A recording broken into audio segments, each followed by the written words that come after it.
వాడికి భయపడితే ఇంత దూరం నేను రాను. నేను పుట్టింది పెరిగింది నల్లమల్ల అడవుల్లో బిడ్డ. మేము పులులను చూసినాం, అడవిలో ఉండే మృగాలను చూసినాం, తొడేళ్లను చూసినాం. అన్నిటిని ఎదుర్కొని ఇంత దూరం వచ్చిన మానవ మృగాలు మీరెంత నాకు కాలి గోటితో సమానమని నేను చెప్పదలుచుకున్నాను. కష్టం తప్పట్లు కూడా కొట్టండి. డప్పులు లేవానే మా మాదిగ సోదరులారా, డప్పు సప్పుడు వినిపించాలి, గట్టిగా వినిపించాలి. మన జిల్లానే మాదిగోళ్ళ జిల్లానే, కొట్టూరి గట్టిగా.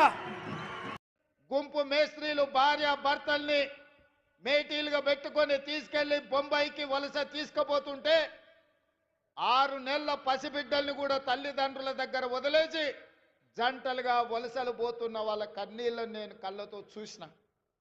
ముఖ్యంగా అచ్చంపేట, నాగర్ కర్నూలు, వనపర్తి ప్రాంతంలో గుంపు మేస్త్రీల నాయకత్వంలో తట్ట పని, పార పని, మట్టి పని కోసం బొంబాయి దిక్కు వలసలు పోతుంటే ఆనాడు బస్సులు ప్రత్యేకంగా వందలాది బస్సులు ఈ జిల్లా నుంచి వలసలు తీసుకెళ్లడానికి రైతాంగాన్ని తీసుకెళ్తుంటే వనపర్తిలో నేను చదువుకునేవాడిని.